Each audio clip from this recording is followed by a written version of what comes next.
بسم اللہ الرحمن الرحیم۔ السلام علیکم سامعین، امید ہے آپ سب خیریت سے ہوں گے۔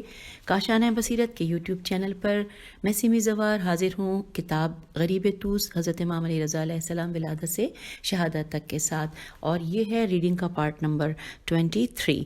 ہم پڑھ رہے ہیں جو کہ ہم نے اپنی ریکارڈنگ میں لاسٹ نشست میں آغاز کر دیا تھا۔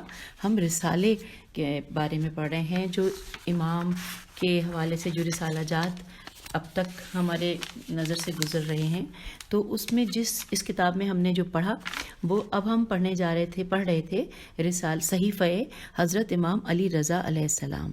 اور اس میں جو صحیفہ حضرت امام علی رضا علیہ السلام ہے، اس کی بھی میں تھوڑی سی تفصیل آپ کو بتاتی چلوں کہ اس میں جو ہے ہم نے یعنی آغاز میں یہ پڑھا تھا کہ یہ رسالہ نبوت اور اہل بیت علیہ السلام کے خزینوں میں سے ایک خزینہ ہے، اور ڈاکٹر حسین بن علی محفوظ نے کہا ہے کہ ہم نے اس رسالے کو اس رسالے سے نقل کیا ہے کہ جو قاہرہ میں جامع ازہر کے جوار میں 1340 میں ہجری میں طبع ہوا تھا، اور اس کی طباعت عبدالواسع بن یحییٰ الواسمی نے کی ہے، اور اسے 12 ابواب پر مرتب کیا گیا ہے۔ اب یہ جو 12 ابواب ہیں وہ ہم نے اب پڑھنے ہیں اپنی اس ریکارڈنگ میں، اس نشست میں، اور یا پھر ہو سکتا ہے اس سے آگے بھی اگلی میں بھی ہم اس کو مکمل کریں۔ اور وہ 12 ابواب جو کہ آپ کو میں فہرست میں بتا چکی تھی، لیکن کیونکہ ہم اب اس کا آغاز کرنے جا رہے ہیں تو آئیے جلدی سے ان ابواب کے پہلے آپ کو نام بتا دیتی ہوں کہ پہلے باب میں جو ہے وہ اسناد جو کہ ہم نے پڑھ لی ہیں، اور اسناد کل 20 تھیں، جس میں سے ہم نے جو ہے وہ 13 پڑھ لی تھیں، تو وہ ہم پہلے پڑھیں گے۔ سب سے پہلے وہ 20 اسناد مکمل کر کے دوسرے باب پہ پہنچیں گے۔ دوسرا باب ہے اذان کے حوالے سے، اور پھر تیسرا باب ہے فضائل اہل بیت کے حوالے سے۔ اس میں چوتھا باب جو ہے وہ میری عطرت کا خون نہ بہانا، یہ ہے میرے خیال ہے۔ چلیں دیکھتے ہیں آگے اس میں کیا ہوگی تفصیلات۔ 5واں باب ہے مومن کی فضیلت اور اخلاق حسنہ۔ 6 باب میں طعام پھل مالش بدن کے بیان کے بارے میں ہے۔ 7واں باب والدین سے نیکی اور صلہ رحمی ہے۔ 8واں باب دھوکہ، غیبت اور چغل خوری سے ممانعت کا بیان ہے مولا کا۔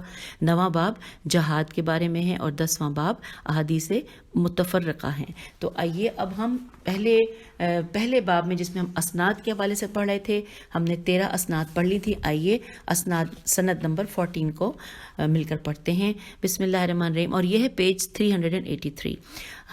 14 پہ ہے کہ فرزند رسول علیہ السلام نے اپنے جد امجد کی وہ حدیث بیان کی جس کا موضوع حاجت روائی ہے۔ آپ علیہ السلام نے فرمایا کہ انورٹڈ کاما، جب تم میں سے کسی کو کوئی مسئلہ درپیش ہو تو اسے چاہیے کہ وہ جمعرات کی صبح کا انتظار کرے، تو گھر سے نکلنے سے پہلے سورہ آل عمران، آیت الکرسی، سورہ قدر اور سورۃ الحمد کی تلاوت کرے۔ اللہ تعالیٰ اس کے مسائل کو حل کر دے گا۔ انورٹڈ کاما یہاں پر کلوز ہو گیا ہے۔ ساتھ لکھا ہے جی ہاں، یہ حدیث حوائج کی قضا پر مشتمل ہے۔ اس کا خاص وقت ہے اور خاص صورتیں کہ جن کی تلاوت کرنی چاہیے۔ اب نمبر 15 ہے، مل کر پڑھتے ہیں۔ نمبر 15 پہ لکھا ہے انورٹڈ کاما، امام علیہ السلام نے اپنے اسناد سے اپنے جد امجد کی یہ حدیث بیان کی کہ آپ صلی اللہ علیہ وآلہ وسلم نے فرمایا کہ مربت کے 6 اقسام ہیں، ان میں سے 3 کا تعلق وطن سے ہے اور 3 کا سفر سے ہے۔ جن کا تعلق حضر سے ہے وہ یہ ہے: نمبر 1 قرآن مجید کی تلاوت، نمبر 2 مساجد کی تعمیر، نمبر 3 اللہ رب العزت کے لیے برادران ایمانی سے اتحاد کرنا۔ اور وہ باتیں جو سفر سے متعلق ہیں وہ یہ ہیں: نمبر 1 زادہ راہ کا خرچ کرنا، نمبر 2 حسن الخلق اپنانا، اور نمبر 3 ہے ہنسی مذاق کرنا کہ جس میں گناہ نہ ہو۔ ہم آگے ہیں پیج 384 پر، لکھا ہے جی ہاں، یہ فضائل ہیں کہ جن کے اپنانے سے انسان کی شرافت اور مروت ظاہر ہوتی ہے۔ اب ہم آگے ہیں پوائنٹ نمبر 16 یعنی 16 جو پارٹ ہے اس میں دیکھتے ہیں۔ لکھا ہے کہ انورٹڈ کاما رسول اللہ صلی اللہ علیہ وآلہ وسلم نے 3 مرتبہ فرمایا: خدا میرے خلفاء پر رحم کر۔ لوگوں نے پوچھا یا رسول اللہ، آپ صلی اللہ علیہ وآلہ وسلم کے خلفاء کون ہیں؟ آپ نے فرمایا جو میرے بعد آئیں گے اور میری احادیث و سنت کو بیان کریں گے اور میرے بعد لوگوں کو ان کی تعلیم دیں گے۔ انورٹڈ کاما کلوز ہو گیا۔ ساتھ ہی لکھا ہے کہ یہ حدیث ہمیں اس بات کا درس دیتی ہے کہ جو لوگ سید الانبیاء کی احادیث سیکھتے ہیں اور پھر لوگوں کو سکھلاتے ہیں تو وہ رسول صلی اللہ علیہ وآلہ وسلم کے خلفاء ہیں۔ اب 17 پوائنٹ ہے، انورٹڈ کاما رسول ثقلین صلی اللہ علیہ وآلہ وسلم نے فرمایا یہ علم اللہ تعالیٰ کے خزانوں میں ایک خزانہ ہے، اس کی چابیاں سوال ہیں، اس اے میری پیروی کرنے والوں اللہ تم پر رحم کرے، اس امر کا 4 آدمیوں کو اجر ملتا ہے، اور وہ 4 یہ ہیں: نمبر 1 سائل، نمبر 2 معلم، نمبر 3 سامع، اور نمبر 4 مجیب۔ اب آئیے پیج 385 پر لکھا ہے، نبی کریم صلی اللہ علیہ وآلہ وسلم نے جاہل کو تیار کیا کہ اسے جس بات کا علم نہیں ہے وہ عالم کے پاس جائے اور اس سے پوچھے تاکہ اس کی جہالت ختم ہو جائے۔ اس طریقے سے علم پھیلتا ہے اور بہت سو کا فائدہ بھی ہوتا ہے۔ اور اب 18 پوائنٹ ہے کہ حضرت امام علی رضا علیہ السلام نے فرمایا، میرے نانا محمد رسول اللہ صلی اللہ علیہ وآلہ وسلم کی حدیث ہے انورٹڈ کاما کہ جس نے سورۃ الزلزال کو 4 دفعہ پڑھا تو ایسے ہے کہ جیسے اس نے سارے قرآن کو پڑھ لیا، انورٹڈ کاما کلوز۔ سورۃ الزلزل، دوبارہ سے میرا زبان اس میں لڑکھڑا رہی، سورۃ الزلزال وہ پرعظمت سورہ ہے کہ جب بندہ اس کی 4 دفعہ تلاوت کرتا ہے تو وہ سارے قرآن کے ختم کرنے کا ثواب اپنے نامہ اعمال میں لکھوا لیتا ہے۔ 19 پہ لکھا ہے، امام علیہ السلام نے، عربی ہے ساتھ ساتھ ترجمہ ہے، کہ امام علیہ السلام نے اپنے اسناد سے نقل کرتے ہوئے فرمایا کہ امام علی علیہ السلام کا فرمان ہے انورٹڈ کاما کہ تمہیں 5 باتوں کی ہدایت کی جاتی ہے جو بہت زیادہ قیمتی ہیں، وہ اس قابل ہیں کہ انہیں حاصل کیا جائے۔ تم میں سے کوئی شخص اللہ کے سوا کسی سے آس نہ لگائے اور اس کے گناہ کے علاوہ کسی شے سے خوف نہ کھائے، اور اگر تم میں سے کسی سے کوئی ایسی بات پوچھی جائے کہ جسے وہ نہ جانتا ہو تو یہ کہنے میں نہ شرمائے کہ میں نہیں جانتا، اور اگر کوئی شخص کسی بات کو نہیں جانتا تو اس کے سیکھنے میں شرمائے نہیں، اور صبر و شکیبائی اختیار کرو، کیونکہ صبر کو ایمان سے وہی نسبت ہے جو سر کو بدن سے ہوتی ہے، اگر سر نہ ہو تو بدن بیکار ہے، یوں ہی ایمان کے ساتھ صبر نہ ہو تو ایمان میں کوئی خوبی نہیں۔ انورٹڈ کاما کلوز ہو گیا ہے۔ امام علیہ السلام نے فرمایا کہ حضرت امام حسین بن علی علیہ السلام سے روایت ہے، انورٹڈ کاما، ایک دفعہ مدائن کے علاقے کے ایک شہر کی دیوار کے نیچے سے ایک تختی ملی جس پر ایک تحریر کندہ تھی، میرے سوا کوئی معبود نہیں، محمد صلی اللہ علیہ وآلہ وسلم میرے نبی ہیں۔ مجھے تعجب ہوتا ہے کہ اس شخص پر کہ جو موت کا یقین بھی رکھتا ہے اور پھر اس دنیا کی سہولتوں میں آ کر فراح و شرور سے وابستہ رہتا ہے، فیرے ہے اور شین رے واورے سے وابستہ رہتا ہے، مجھے تعجب ہے اس بندے پر جو قدر و مقدار پر یقین رکھتا ہے اور پھر وہ رزق کے معاملے میں غم و حزن سے آہیں بھرتا ہے۔ اور یہاں پر سوالیہ نشان بھی ہے، اور ساتھ ساتھ ہم آگے پیج 386 پر ساتھ لکھا ہے، مجھے تعجب ہے اس بندے پر کہ جس نے اس دنیا کو اچھی طرح سے دیکھ لیا ہے پھر بھی اس میں رہنے پر مطمئن و شاد کام ہے۔ اور یہاں پر سوالیہ نشان پھر آ گیا ہے، مجھے تعجب ہے اس بندے پر جسے حساب کتاب دینے کا یقین ہے پھر بھی وہ گناہوں کی دلدل میں قدم رکھتا ہے۔ اور یہاں پر پھر سوالیہ نشان ہے اور انورٹڈ کاما کلوز ہو گیا۔ اب لکھا ہے کہ جی ہاں، یہ تختی خوبصورت پند و نصائح پر مشتمل ہے، اگر انسان ان نصائح میں دقت سے کام لے تو وہ گناہوں سے بچ سکتا ہے، پھر وہ اچھے کام کر کے تقرب خداوندی حاصل کر سکتا ہے۔ اور آخری اور 20واں پوائنٹ ہے کہ 8ویں امام علیہ السلام نے اپنے اسناد سے رسول اللہ صلی اللہ علیہ وآلہ وسلم کی یہ حدیث بیان کی، انورٹڈ کاما، کہ میرے پاس ایک فرشتہ آیا اور اس نے کہا، اے محمد صلی اللہ علیہ وآلہ وسلم، آپ صلی اللہ علیہ وآلہ وسلم کا رب آپ پر درود و سلام بھیج رہا ہے، اور اس ذات کی طرف سے میں آپ صلی اللہ علیہ وآلہ وسلم تک یہ پیغام لایا ہوں کہ اگر آپ صلی اللہ علیہ وآلہ وسلم چاہیں تو بطحہ مکہ کو آپ کے لیے سونے میں تبدیل کر دیا جائے اور آپ صلی اللہ علیہ وآلہ وسلم کے تصرف میں لا دیا جائے۔ یہ سن کر آپ نے آسمان کی طرف سر بلند کیا اور عرض کیا، ہے میرے پروردگار، بس میں اتنے رزق پر راضی ہوں کہ جب ایک وقت کا کھانا ہوگا تو اسے کھا کر تیرا شکر ادا کروں گا، اور تیرے وقت کا دوسرے وقت کا جب نہیں ہوگا تو تجھ سے مانگ لوں گا۔ اور یہاں پر انورٹڈ کاما کلوز ہو گیا ہے۔ پیج 387 پر ہم آ گئے۔ یہ وہ حدیث ہے جو نبی کریم صلی اللہ علیہ وآلہ وسلم کے زہد پر مشتمل ہے۔ آپ صلی اللہ علیہ وآلہ وسلم نے اس دنیا کی زیب و زینت کو ترک کر دیا تھا۔ آپ صلی اللہ علیہ وآلہ وسلم کی شبانہ روز حسرت و تمنا یہ تھی کہ میرا رب راضی رہے۔ آپ کی نگاہ اخروی نعمات پر تھی، یعنی یہی وجہ ہے کہ حضور صلی اللہ علیہ وآلہ وسلم تمام انبیاء میں شان امتیازی رکھتے ہیں۔ تو یوں ہم نے پہلا باب مکمل کر لیا کہ جس میں یعنی وہ رسالہ جس کا ہم نے آغاز کیا تھا کہ جس میں انہوں نے سب سے پہلے یہ بتایا، پہلے جو اسناد کے بارے میں پہلا باب تھا وہ ہم نے مکمل کر لیا، اور جو کہ رسالہ کون سا؟ صحیفہ حضرت امام علی رضا علیہ السلام۔ اب اس پہلا باب مکمل ہو گیا، اب اس کا دوسرا باب ہم پڑھنے جا رہے ہیں، جیسا کہ میں نے ابھی آپ کو فہرست سے پڑھ کے بتایا تھا، اور دوسرا باب ہے اذان۔ آئیے یہ ہے پیج نمبر 388 پر، آئیے اس کے بارے میں جانتے ہیں اور یہاں پر 20 تو ہم نے پڑھ لیے تھے نا وہ اسناد، اور اب یہاں پر اذان کی ہیڈنگ میں سند نمبر 21 سے آغاز ہو رہا ہے یہاں پہ، یعنی نمبر، یہ میں آپ کو بتاتی چلوں کہ نمبر وار ایسا لگتا ہے کہ اس کتاب میں نمبر اسی طرح چلیں گے اور ہم مختلف موضوع کے حساب سے مختلف ابواب میں پڑھتے جائیں گے۔ تو جی سب سے پہلے ہم پڑھتے ہیں اذان کے حوالے سے۔ پوائنٹ 21، حضرت امام علی رضا علیہ السلام نے اپنے اسناد کے ساتھ حدیث بیان کی جس میں اذان کا ذکر ہے۔ امیر المومنین حضرت علی علیہ السلام نے فرمایا یہ اس زمانے کی بات ہے جب نماز پڑھنے کے لیے اذان کی تعلیم کے امر کے بارے میں سوچ بچار تھی۔ حضرت جبرائیل علیہ السلام سید الانبیاء صلی اللہ علیہ وآلہ وسلم کے پاس حاضر ہوئے اور ان کے ساتھ براق تھی، بیر الف قاف براق تھی۔ جبرائیل امین علیہ السلام نے براق کو ٹھہرایا تو رسول امین صلی اللہ علیہ وسلم اس پر سوار ہوئے۔ حضرت احمد مصطفیٰ صلی اللہ علیہ وآلہ وسلم نے فرمایا میں براق پر سوار ہو کر ایک جگہ پر آیا جس کا نام حجاب قدس تھا۔ وہاں حجاب سے باہر ایک فرشتہ آیا اور اس نے کہا اللہ اکبر اللہ اکبر۔ اس وقت میں نے جبرائیل امین علیہ السلام سے پوچھا یہ فرشتہ کون ہے؟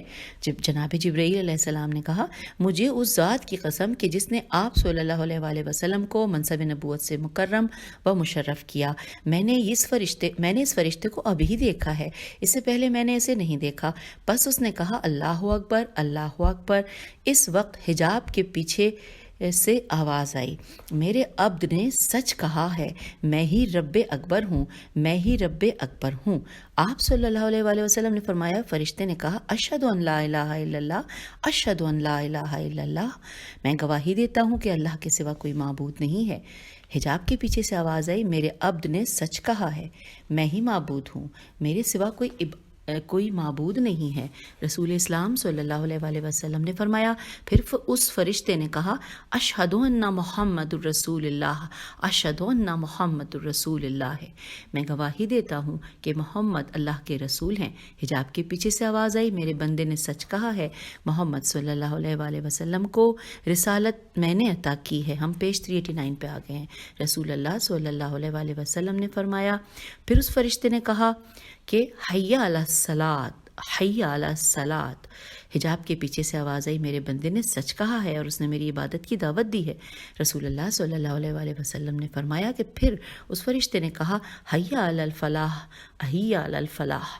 حجاب کے پیچھے سے آواز آئی میرے بندے نے سچ کہا کہ اس نے میری عبادت کی دعوت دی ہے، ہاں وہ کامیاب ہوا جس نے اس کی مواتبت کی، میم واو الف توئے بے تے۔ اب یہ حوالہ ہے تاریخ خمیس میں حیا علی خیر العمل کا کلمہ بھی ہے۔ اب یہاں پہ یعنی اتنا ہی لکھ کے یہ بتایا ہے کہ جو کتاب ہے اس میں حیا علی خیر العمل کا یہ بھی کلمہ بھی ہے۔ پھر آگے لکھا ہے رسول اسلام صلی اللہ علیہ وآلہ وسلم نے فرمایا کہ اللہ رب العزت نے مجھے اولین و آخرین پر شرف بخشا ہے۔ پھر لکھا ہے نیکسٹ پیراگراف میں کہ جی ہاں اہل تشیع کا اجماع ہے کہ اس اذان کا ماخذ یہی حدیث ہے، لیکن اہل سنت والجماعت کا کہنا ہے کہ جب حضرت احمد مصطفیٰ صلی اللہ علیہ وآلہ وسلم مدینہ طیبہ تشریف لائے اور نماز کے اوقات کی تعین فرمائی تو پھر ضروری ٹھہرا کہ اس عبادت کے لیے دعوت کا انتظام کیا جائے۔ مسجد نبوی صلی اللہ علیہ وآلہ وسلم میں مشاورت کے دوران بعض صحابہ نے ناقوس بجانے، نون الف قاف واو سین، ناقوس بجانے کی بات کی تو پیغمبر صلی اللہ علیہ وآلہ وسلم نے فرمایا کہ یہ نصارہ کی علامت ہے۔ پھر بعض نے بگل کی بات کی تو آپ صلی اللہ علیہ وآلہ وسلم نے فرمایا کہ یہ یہودیوں کی علامت ہے۔ بعض نے دف کا مشورہ دیا، نبی کریم نے فرمایا یہ اہل روم کی علامت ہے۔ بعض نے آگ جلانے کی بات کی، آپ نے فرمایا یہ مجوس کا طریقہ ہے۔ کچھ نے کہا کہ اس وقت علم نصب کر دیا جائے۔ ہم آگے پیج 390 پر۔ بہرحال اس طرح کی باتیں ہوتی رہیں، پیغمبر خدا صلی اللہ علیہ وآلہ وسلم نے ان کی باتوں کی طرف کوئی توجہ نہ دی۔ محفل برخاست ہوئی۔ عبداللہ بن زید صحابی نے خواب دیکھا کہ ایک فرشتہ آیا اور اس نے اسے اذان و اقامت کی تعلیم دی۔ صبح ہوئی تو اس نے نبی اکرم صلی اللہ علیہ وآلہ وسلم کو اپنا خواب سنایا تو اس لحاظ سے وحی کی موافقت ہوئی تو رسول خدا صلی اللہ علیہ وآلہ وسلم نے حکم دیا کہ آئندہ نماز کے لیے اذان اور اقامت کہی جائے گی۔ حوالے کے لیے بریکٹ میں لکھا ہے الفقہ علی المذاہب الاربعہ جلد نمبر 1 صفحہ نمبر 311۔ لیکن ہم اس بات کو تسلیم نہیں کرتے کیونکہ اذان اور اقامت نماز کے مقدمات ہیں، ان کی حیثیت وہی ہے جو نماز کے باقی مقدمات کی ہے، طہارت، استقبال قبلہ، مکان کی اباحت وغیرہ وغیرہ۔ الف بے الف ہے تے اباہت کی ہجے یہ ہے۔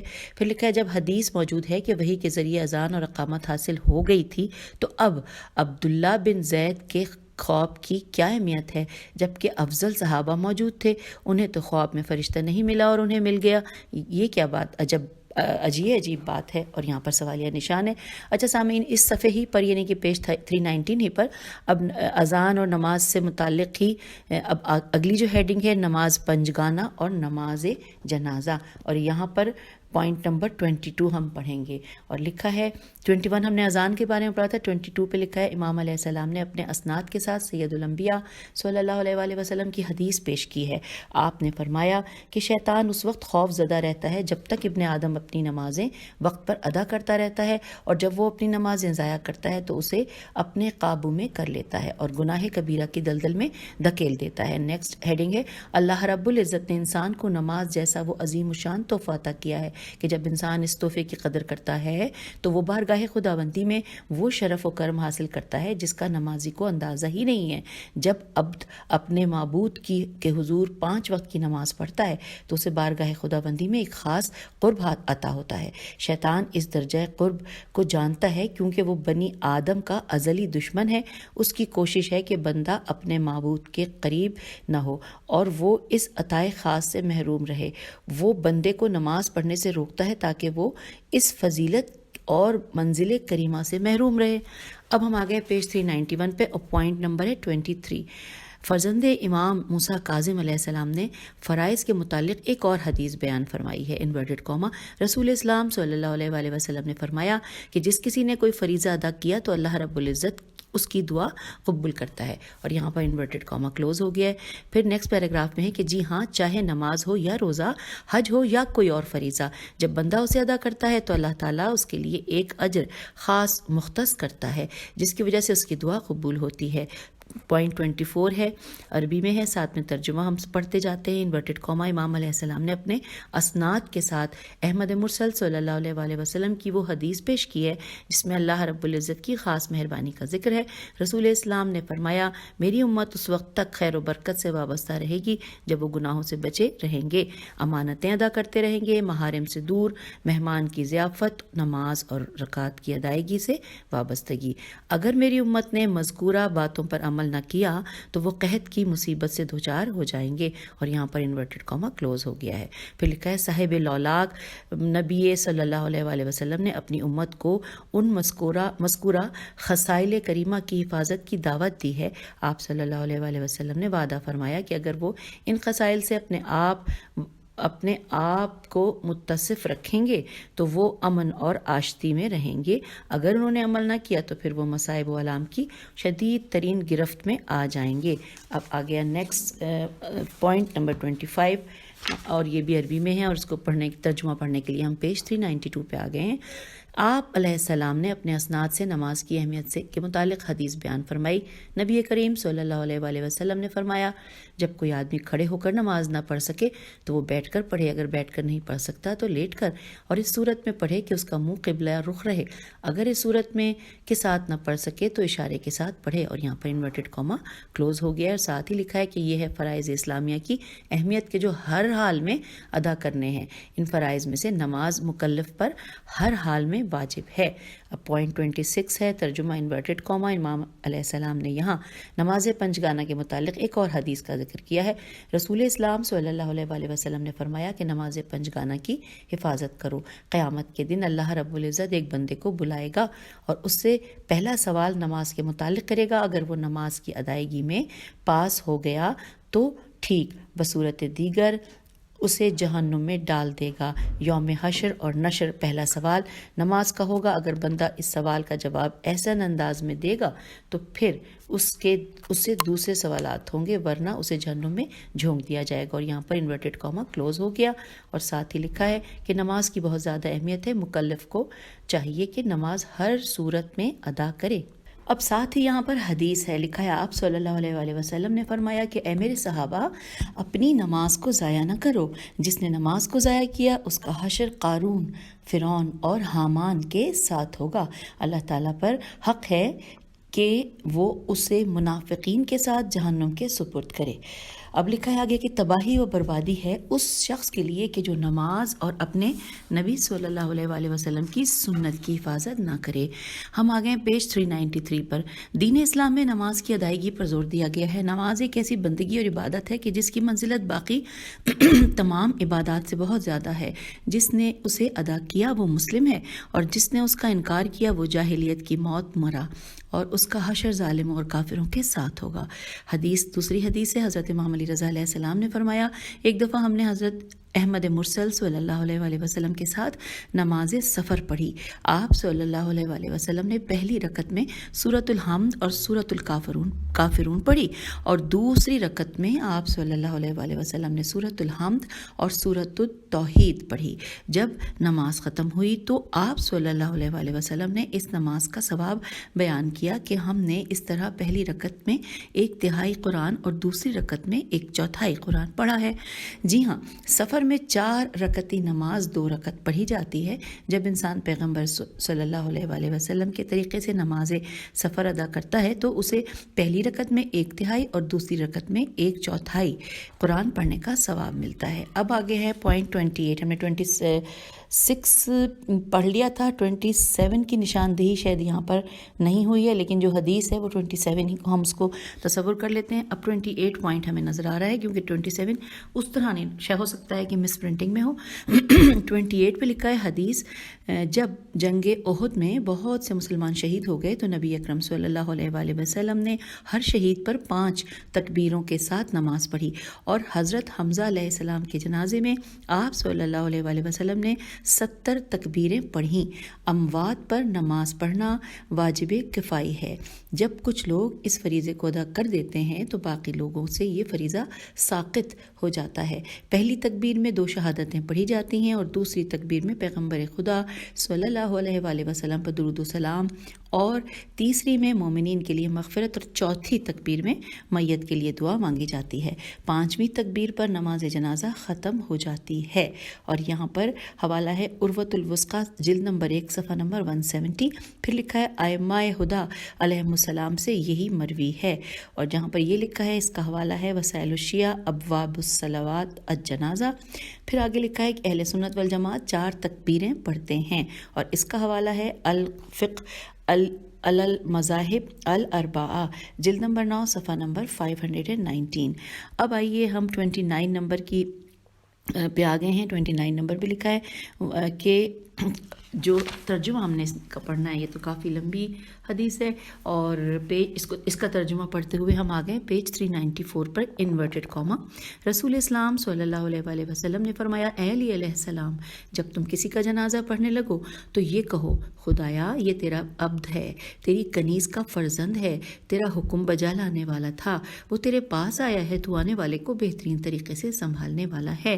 خدایا تو اسے اپنی حجت کی تلقین کر اور اسے اپنے نبی صلی اللہ علیہ وآلہ وسلم کے ساتھ ملحق کر دے، اس کی قبر کو منور کر اور وسیع کر، اور اسے جواب دینے میں ثابت قدم رکھ۔ وہ تیرا محتاج ہے، تو اس سے بے نیاز ہے، وہ گواہی دیتا ہے کہ تیرے سوا کوئی معبود نہیں ہے، تو اسے بخش دے۔ یا بار الہ، ہمیں اس کے اجر سے محروم نہ کر، اور ہمیں اس کے بعد آزمائش میں نہ ڈال۔ آپ صلی اللہ علیہ وآلہ وسلم نے فرمایا کہ یا علی علیہ السلام، جب تم کسی خاتون کا جنازہ پڑھنا چاہو تو یہ کہو، بار الہ، تو نے اسے خلق کیا ہے، تو نے اسے زندگی بخشی ہے، اور تو نے اسے موت دی ہے، اور تو ہی اس کے خلوت و جلوت سے واقف ہے۔ ہم سب تیری بارگاہ میں آئے ہیں کہ اس کی سفارش کرے، اسے معاف کر دے۔ اے اللہ، ہمیں اس کے اجر سے محروم نہ کر، اور اس کے بعد ہمیں آزمائش میں نہ ڈال۔ ہم آگے ہیں پیج 395 پر، لکھا ہے اے علی علیہ السلام، اگر تم بچے کی نماز جنازہ پڑھنا چاہو تو کہو، اے اللہ، تو اسے اپنے والدین کے لیے سلف اور ذخیرہ بنا، اور اسے اس کے والدین کے لیے اجر بنا، اور اسے اپنے والدین کا نور و رشد قرار دے، اور اسے اس کے والدین کے لیے جنت کا سبب بنا، تو ہر چیز پر قادر ہے۔ انورٹڈ کاما کلوز ہو گیا۔ لکھا ہے آگے کہ جی ہاں یہ وہ حدیث ہے جس میں نماز جنازہ کی کیفیت کا ذکر ہے۔ ہر تکبیر کے بعد دعا پڑھی جاتی ہے، 5ویں تکبیر پر نماز جنازہ ختم ہو جاتی ہے۔ سال کے بچے کی نماز جنازہ وجوب کی نیت سے پڑھی جاتی ہے۔ وجوب کی ہجے واو جیم واو بے پڑھی جاتی ہے۔ اس سے کم عمری کی نماز پڑھنا مستحب ہے۔ اب یہاں پر ہم یہ جو باب تھا دوسرا باب مکمل ہوا اور احادیث کی ترتیب چل رہی ہے۔ اب یہاں پر لکھا ہے پیج 396 پہ تیسرا باب، اور وہ ہے فضائل اہل بیت علیہم السلام۔ اس میں سب سے پہلے لکھا ہے نوٹ، چونکہ درج ذیل تمام احادیث کے راوی حضرت امام علی رضا علیہ السلام ہیں، اس لیے ہم نے اس بحث کو حدیث کے عنوان سے ترتیب دیا ہے۔ قاری کے ذہن میں رہے کہ یہ تمام مرویات حضرت امام علی رضا علیہ السلام کے نام کے ساتھ منسوب ہیں۔ اہل بیت علیہ السلام کے فضائل 3 احکام پر مشتمل ہیں۔ پہلی قسم فضائل امام علی ابن ابی طالب علیہ السلام۔ اب یہاں پر حدیث نمبر 30 آ گئی ہے۔ لکھا ہے جی ہاں حضرت امام علی رضا علیہ السلام کو یہ خطابات و القابات اس لیے ملے ہیں کیونکہ آپ علیہ السلام کاروان فکر و افکار کے وہ قائد ہیں کہ جنہوں نے ہر دور کے انسان کو انسانیت اور امن و آشتی کا درس دیا ہے۔ دنیا نے دانش و حکمت آپ علیہ السلام کے قدموں میں زانوے تلمذ طے کر کے سیکھی۔ پھر لکھا ہے کہ تیلام میم زے طے کر کے سیکھی ہے۔ نیکسٹ پیراگراف میں حضرت امام علی علیہ السلام نفس نبی صلی اللہ علیہ وآلہ وسلم اور روح نبی صلی اللہ علیہ وآلہ وسلم ہیں۔ رسول اللہ صلی اللہ علیہ وآلہ وسلم مدینۃ العلم ہیں اور آپ علیہ السلام اس شہر کے نورانی باب اور سید المرسلین صلی اللہ علیہ وآلہ وسلم کے وسیع ہیں۔ حضرت احمد مرسل صلی اللہ علیہ وآلہ وسلم نے آپ علیہ السلام کو اپنے مقربین کے درمیان وہ مقام دیا جو کسی دوسرے کے حصے میں نہ آیا۔ اس سے یہ امر ثابت ہے کہ بعد از نبی صلی اللہ علیہ وآلہ وسلم خلیفۃ المسلمین اور امیر المومنین آپ علیہ السلام ہی ہیں۔ ہم آ گئے ہیں پیج 397 پر، اور یہاں پر ہم پڑھنے جا رہے ہیں جو پوائنٹ ہے جو حدیث چل رہی ہوتی ہیں وہ نمبر 31 حوالہ، اور اس میں انورٹڈ کاما میں ترجمہ ہے کہ رسول اللہ صلی اللہ علیہ وآلہ وسلم نے فرمایا دوران معراج حضرت جبرائیل علیہ السلام نے میرا ہاتھ اپنے ہاتھ میں لیا اور مجھے بساط جنت پر بٹھایا، پھر میرے حوالے وہ سفر جل اور جیم لام یہ اس کی ہجے اور بریکٹ میں لکھا ہے ایک ورڈ ہے بے ہے چھوٹی ہے، اس کو دوبارہ پڑھتے ہیں کہ پھر میرے حوالے وہ سفر جل کیا کہ جو حضرت امام علی علیہ السلام کے لیے تیار کیا گیا تھا۔ انورٹڈ کاما یہاں کلوز ہو گیا ہے، اور ساتھ ہی لکھا ہے کہ اللہ سبحانہ نے جنت میں بہت سی وہ نعمات تیار کر رکھی ہیں جو صرف اور صرف امیر المومنین حضرت علی علیہ السلام ابن ابی طالب علیہ السلام کے لیے ہیں، کیونکہ آپ کو قسیم الجنت والنار بنایا گیا ہے اور آپ علیہ السلام کے فرزندان نوجوانان جنت کے سید و سردار ہیں۔ اب نیکسٹ پوائنٹ ہے نمبر 32 پہ ہم پڑھنے جا رہے ہیں انورٹڈ کاما ترجمہ۔ سید الانبیاء صلی اللہ علیہ وآلہ وسلم نے فرمایا اے علی علیہ السلام، میں نے اپنے رب سے تمہارے لیے 5 اعزازات کا سوال کیا ہے اور وہ سب اللہ تعالیٰ نے مجھے عطا کر دیے ہیں۔ میں نے اپنے رب سے پہلا سوال کیا کہ جو اس نے قبول کر لیا وہ یہ تھا کہ جب قیامت کا دن ہو اور میں اپنی قبر سے باہر آؤں اور اپنے سر سے مٹی جھاڑوں تو اس وقت تم میرے ساتھی ہو۔ اللہ نے مجھے یہ عطا کر دی۔ پیج 398۔ میرا دوسرا سوال یہ تھا کہ جب قیامت کے دن میں میزان پر ہوں وہاں تم میرے ساتھ ہو۔ اللہ نے یہ دعا بھی قبول کر لی۔ میرا تیسرا سوال یہ تھا کہ اس دن لواء الحمد تمہارے ہاتھ میں ہو۔ میری یہ دعا بھی قبول ہوئی۔ لواء الحمد لواء اللہ اکبر ہے۔ اس دن تم تمام کامیاب و کامران افراد اس کے نیچے ہوں گے۔ میری چوتھی دعا تھی کہ حوض کوثر کے شراب کی تقسیم میرے ہاتھ میں ہو کہ اس دن تم میری امت کو حوض کوثر کے مشروب سے سیراب کرو۔ وہ دعا بھی قبول کر لی گئی۔ میری 5ویں دعا تھی کہ اللہ رب العزت تمہیں میری امت کی سیادت و ولایت عطا کرے۔ وہ دعا بھی قبول کر لی گئی۔ اس ذات کے لیے حمد و ثنا ہے کہ جس نے مجھے یہ خصائل کریمہ عطا کی۔ Inverted comma close. پھر لکھا ہے ساتھ ہی کہ یہ وہ حدیث ہے کہ جس میں مولا علی علیہ السلام کے فضائل بیان کیے گئے ہیں۔ یہ وہ فضائل ہیں جنہوں نے صاحب فضیلت انسان کو پوری کائنات پر فضیلت عطا کر دی ہے۔ اب بتائیں بعد از نبی صلی اللہ علیہ وآلہ وسلم